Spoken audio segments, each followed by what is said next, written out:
it's like an interrogation. I can't even see you guys. Holy shit. Can't even see my paper. We had 2 transports tonight, Price and Ferguson. Fight of the night was Ferguson and Gaethje. Performance of the nights were Gaethje and Francis. So that makes Gaethje 7 fights, 9 bonuses. That's pretty badass. Gate was 0, attendance was 0. That's a first. Dana, I mean, obviously, I know it means a lot probably just to get this event done, to get back is an accomplishment in itself. But then to end it the way we did with that main event, just absolutely incredible. Can you talk about just how you're feeling at this moment after that fight? Yeah, in talking to everybody this week, I mean, everybody knew how I felt about it. Literally, as a promoter, you can't go out and guarantee that people are going to see anything. This is like, I don't know, in my 20 years of doing this, maybe only the second or third time I've ever guaranteed you that the main event would be incredible. And, the fight was really good. I thought, I don't want to take anything away from Gaethje because he fought an incredible fight. But I thought Tony looked off tonight, thought he looked slow. And I would have to imagine that cutting weight twice in a month will affect you, So I don't know if that was it or what, but the guy isn't fucking human. He's got a chin like nothing. Nobody takes Gaethje's punches like that. Nobody I've seen since I've been watching, Gaethje fight can take punches like that. But this kid did, man. Tony Ferguson is, he's a special human being. No doubt. With there being no crowd, we could actually hear you afterwards. After the stoppage, you told Herb Dean, good job, ref, good job, ref. So you felt the stoppage was well timed? Yeah. I don't want to throw anybody under the bus, especially this guy, because I love him. But Chuck Liddell is like blowing me up saying that was a horrible stoppage, and that's crazy. I actually think the fight could have been stopped a little sooner, to be honest with you. Tony took a lot of damage tonight. Not only did he take a lot of damage, he took damage from a guy who fucking hits like a truck, a guy who punches very hard, and usually knocks people unconscious when he hits them with those shots. So I think the stoppage was great, and I think it actually could have been stopped sooner. We haven't seen Gaethje yet. I mean, he clearly took a little bit of damage as well, but do you have an idea, how soon you'd like him to fight Khabib, or when we could put that fight together? Well, Khabib tweeted that he's ready to go this summer, so we'll get back home next week and figure out, what's next and get this fight together as soon as possible. Fantastic. I want to ask you about Henry Cejudo. Obviously, a great performance by him as well. Incredible. Looked incredible tonight. The retirement, take you by surprise? Did you have any inkling that maybe that was coming? Yeah, he's been talking about retirement to us for the past several months. I didn't know he was going to do it tonight, but I knew he's been talking about it. And my opinion on that. If you start talking about retirement in this business, it's probably a good idea. Yeah. Although, I think he's one of the best in the world, right? He looked incredible. And say what you want about Dominic Cruz and his layoffs and all this other stuff. Cruz is a badass fighter with a very high fight IQ and very motivated to win, et cetera, et cetera. And tonight was a big win for Cejudo. No question. Now you've got to figure out what to do with the title. I know that you probably want to mull it over a little bit, but are there any initial leanings on what you would do? You've got Sterling and Jan saying maybe they should fight for the title. It's Peter, Jan, and somebody. Yeah. We'll get that figured out, too. We'll make a title fight next week for the vacant title and probably do that fight as soon as possible. Good.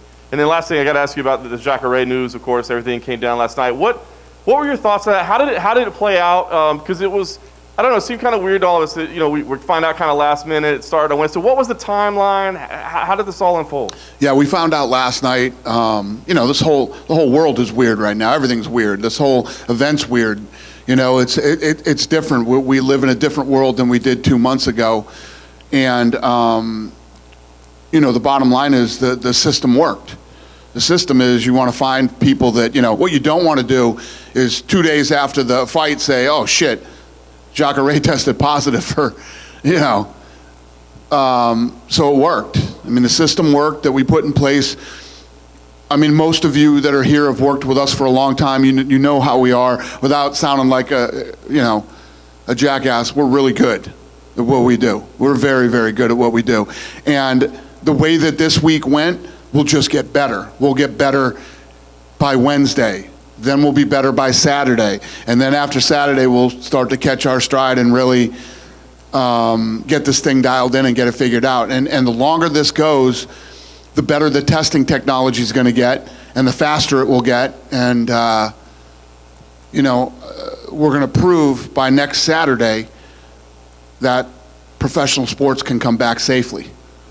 Was there any discussion at all when it was first identified on Wednesday to just pull the fight then or to send him home then rather than wait? And obviously he did the face-offs and he mingled with some people and that sort of thing. So in retrospect, would it have been better on Wednesday to just say, hey man, he says he's been around some people with it. We just got to get him out of here?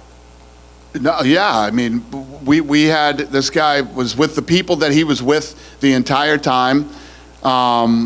We kept him away from people, and now we know that he has it. He tested positive. We tested him. We know he has it, and now we can help him too. Whatever this guy's going to need, we know he's positive, and we can help him and his family. I don't know, what he's going to need medically or what, That's the other thing. When we're testing all of our employees and our fighters, we'll find out who has this thing, and we can help them. The last thing for me on that, you said you're going to continue to get better, continue to change. Are there any direct changes that will be made to the fighters that are coming in this week? Any policy, procedure changes because of what happened here? Was there anything learned that you can say, okay, here's where we tweak it now? I'm sure, yeah, of course. However it was handled this week, this is our first week. Like I said, we'll be better Wednesday, we'll be better Saturday, and so on and so on. It'll only get better. And we can share what we learned here doing 3 events with other sports leagues who are reaching out to us and asking. Go ahead. Well, I was about to ask that. How many sports leagues have? Yeah, no, the sports leagues and states asking us. A lot can be learned by what we're doing here, not just for professional sports, but sending people back to work and lots of other things in life. Has the president reached out to you? Talked to the president tonight. He called me. Yeah. Just say congratulations. Yeah. What do you do with Francis now? Another quick finish for him. He's obviously kind of stuck in a weird position, but where does he go from here? He seems to want to be active, but I don't know who else he could fight at this point. Yeah, we got to figure out this Stipe versus Cormier thing, and Francis is next. I mean, he looks incredible. And a lot of people online were wondering who the people that were fist bumping the fighters on the way out. So who are those people in the crowd greeting the fighters as they walked out? I have no idea. Greg Hardy walked out and someone just kind of gave him a fist bump. He looked confused. Yeah, I have no idea. Had to be people that were working the event. I know that Jacare tested positive for stuff, but if you look at the situation the world's in right now and the event tonight and the fights tonight, is this as close to a home run as you could have got this evening? Yeah, tonight was absolutely positively, and the Jacare thing's a home run too. You don't want people to test positive. We want everybody to be negative, but this week we're going to do like 1,100 plus tests. Somebody's going to be positive.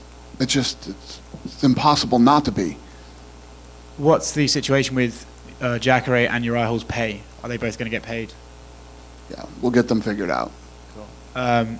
Earlier tonight on Twitter, I know you've done a couple of interviews about this already, but Steven Espinoza alleged that you guys have a clause in the contract that means you can take away the fighters' money if they say disparaging things about the company. I just wanted you to hear your reaction to that. Say that again to me. Steven Espinoza tweeted that you guys have a clause in your contract that could take the fighters' purse away if they say something negative about the company. I just wanted to give you a chance to respond to that. That's not true. First of all, there's something in the contract for disparagement. Right. There's a disparagement clause in there that's in all of our contracts. Isn't that creepy looking little fucker a lawyer? Isn't that creepy little fucking goofball a lawyer? Does he not know what disparagement means? If you disparage the company. I'm not even a fucking lawyer and I know the answer to that question. Yeah, it's disparagement. It'd be like if you came out and said they never tested me. The UFC never tested me for the coronavirus. But if you came out and had something critical to say about the testing that was true, that wouldn't be disparagement. Tonight it was announced that Amanda Nunes... Fucking law school did he go to? I can't stand that fucking creep. Anyway, if you couldn't tell, go ahead. Is that based on the Mayweather-McGregor stuff? Is the what? Do you dislike him because of Mayweather-McGregor and the interactions you had? He's just a fucking... Look at him. The creepy little dude. Amanda Nunes versus Felicia Spencer. What the fuck does he know about our contracts? No, you just hit me out of left field with this thing. What does that guy know about our contracts? And if you do, I thought that guy was a lawyer. Wasn't he De La Hoya's lawyer? I don't know either. Whatever. But anyway, Yeah. I hope I answered your question. Yeah. That's the truth. Thank you. Amanda Nunes versus Felicia Spencer announced for UFC 250. Is that the confirmed main event, or are you looking to add potentially another title fight? I don't even know. Right now, off the top of my head, I got so much other shit going on in my head right now. I don't know. Joe Rogan was interviewing the fighters tonight in the cage next to them, and he said on commentary multiple times that he wishes he, Anik, and Cormier could just sit together properly. Why are those guys spread out and then have them do like spots together and stuff like that? Yeah, obviously there's this, the whole social distancing and keeping people away from each other and everything. Everybody here was tested, The people that are still here we know are negative. I don't know. We're just trying to... Like I was saying with Morgan earlier, we're still figuring this whole thing out. This was the first one. It was a success. Wednesday will be better. Saturday will be better than that, and so on and so forth. And last thing from me, earlier today, on I think it's your Instagram, Nate Diaz told Conor McGregor to shut his mouth, and then Conor replied, "Why don't you sign the contract?" Right. Is there something there that we should know about? No, they don't like each other, but no, there's nothing going on. Conor wants to fight. I don't even know if Nate wants to fight. I think they're just talking shit to each other. Sorry, two more things.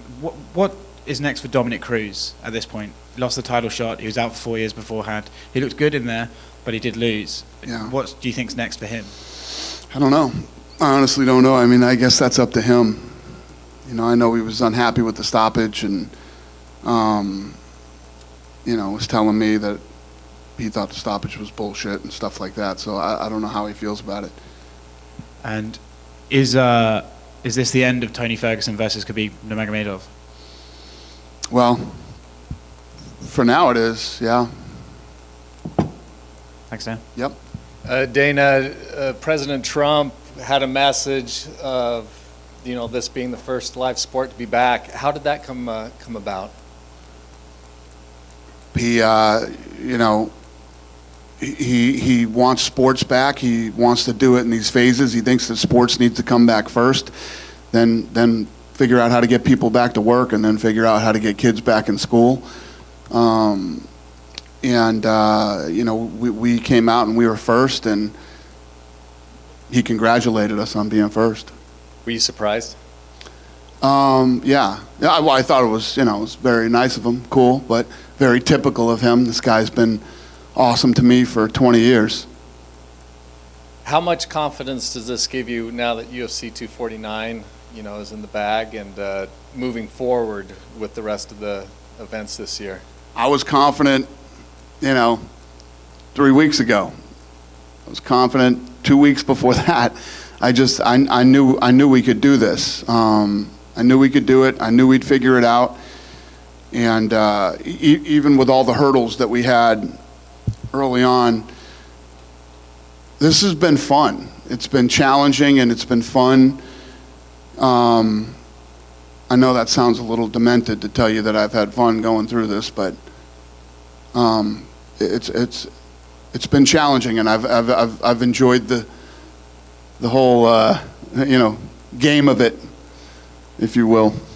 So during the pandemic, you didn't get as much rest as the rest of us did. Yeah, no. Yeah, my poor team. Where's Hunter? Where's Hunter? This guy was within an inch of death. The coronavirus was going to kill him before it even fucking got to him. My team has worked hard, and It's, One last thing for me. You were there, cage side, no crowd in the stands. What was that experience like? weird. It was weird. You guys must have thought this too, but during the Tony Ferguson-Gaethje fight, crowd would have been going insane during that fight. I mean, there were just so many moments in that fight where I was like, if there was a crowd here right now, this place would be going nuts. And there's so many things that you love about live sports, whether you're home, in a bar, or there live, and one of the big key components to live sports are the group of people that you're with, and the energy that you get when cool things happen. And tonight was an amazing event, but that was definitely missing tonight. These moments where, I mean, just the walk-ins alone. How fun are the walk-ins when you get that main event and the lights drop and the feature starts playing, and then the walkout music comes, and they come out of that tunnel to buffer to the first punch being thrown. I mean, it's all part of what makes this so great. Have you heard back from ESPN? Any feedback on how well the show or how happy they were with it? It did very well, and they're very happy. Yeah. They should have listened to me 3 weeks ago. Hey, Dana. Yeah. Hey. Right here. Hi. With this being the only show in town, was the placement of ads, price placement leverage, was that any different to advertise? Were you able to have more leverage for advertisers with this being the only sport on Saturday evening? I don't know about that. I think that, that's ESPN's deal. I'm sure whoever was advertising was happy there was a live event, I don't know how that works. Calvin Kattar, impressive victory against Jeremy Stevens, 5.5 pounds overweight. Is it safe to say he's got a top 5 opponent next? What would you say is next for him? Maybe a rematch with Zabit? I was super excited about that fight all week, and that fight delivered exactly like I thought it would. I mean, Calvin Kattar, proved tonight who he is and that he's here to stay and that he's the real guy. And Jeremy Stevens, I love that kid and have since the day he walked into this, this organization. That guy fucking brushes his teeth with bad intentions. He is a fucking savage, man. And I love watching that kid fight. So, yeah, the answer to your question, yes. And lastly, is the fight still to make for the featherweight championship? Volkanovski against Holloway 2? Yes. Did you have an update on May 23rd in Vegas, or could it be maybe the next week? I don't know. I'm just focusing on this week, man, and get through this week, and then we get back home. We'll see where the world is next week and where Nevada is, and I want to go the 23rd at the Apex Center in Las Vegas, and hopefully, the governor lets that happen. Do you know when you would have to know that you can do it before you'd have to move it, or is there a time, 10 days out or 7 days out, anything like that? I'd like to know when we get home that we can do it. When you think about trying to keep this thing safe for everybody, there's no place safer to do it than at home in the Apex Center. We can make sure that everything is perfect there. And that place was built for fights. That's what we built it for. We invested a ton of money into that place, and hopefully we get to do it. You said some organizations reached out. Did the Nevada Commission reach out about what you guys are doing here and maybe give approval or anything like that? We've been working with the Nevada Commission since this whole thing started. We work really closely with them and have a great relationship with the Nevada State Athletic Commission. So we've been working with them since day one. How quickly would you like to know what to do with the 35-pound belt, or do you want to wait till Henry kind of settles down and finalizes To do with what? with the Henry's belt, or do you wait to if he's really serious about No, it? I mean, listen, what you do is, we have 2 more fights here this week. We got Wednesday and Saturday. So my team is going to be buried, working this week. You let that guy take a week, go home, or whatever he's going to do and think about it. And then when we get home and get back to work on Monday, we call Henry and say, is this really what you want to do? And if the answer is yes, then matchmaking meetings Tuesday. We'll have another fight on Tuesday. I know with the Jacare situation, you were pleased with how it worked out. Everything, you got him out of here and everything else. Was the commission fully on board in Florida, or was there any concern of like, hey, maybe we should? Let me tell you what. The Florida Athletic Commission has been incredible through this thing. The governor here has been incredible, and the mayor has been. These guys have been real. This is why we came here first. This is why I told you the other day when we were talking, we got probably 10 places we could go in the United States right now. This is why we came here first. We came here first because these guys have been incredible. And when you have people that are willing to work with you the way that the commission, the mayor, and the governor have here, it's a no-brainer. It's just, this is where you got to go. And then the last thing, And I would suggest anybody else who's out there right now, anywhere in the country or in the world, and you're looking to do your first event back, come to Florida. Telling you, come to Florida. And then the last thing on the Jacare situation, you guys' protocols were in place, but part of it was for the guys to stay away from each other. And obviously he didn't fully follow that. Is there anything that you guys Who's add? that? Jacare was around other fighters on film and everything. But Yeah. is there anything? What I'm hearing about that situation, I know that there was some video. Yeah. That happened. It wasn't for a long period of time. He went over and did something real quick. The optics obviously look really bad on that one, but yes, this was our first one. There were a couple. Even the stare down. He stayed away from me. He stayed away from, Uriah. He had gloves and a mask on and all that stuff. Nothing goes 100% perfect. We did the best job we could going into this thing. That's what I'm getting at. You guys did everything you did, but you can't be around them 24 hours a day. Is there anything you say to fighters in the next couple of cards to say, like, Well, I was saying that leading up to this thing. This is a team effort. We can do everything perfect, but the fighters have to do their part too. Not just in the public when we're doing things in public, but when they go back to their rooms, if they go out at night or anything, everybody has to be careful and try to do their part. And then do you have a place in Vegas, or have you talked about it yet, of where you could do a similar thing that you did here, of having a hotel and kind of isolating from everyone? We have a hotel. Yeah, we've got all that in place. I truly believe that it will be so safe in Vegas if we can do it at the Apex. We can make it so safe.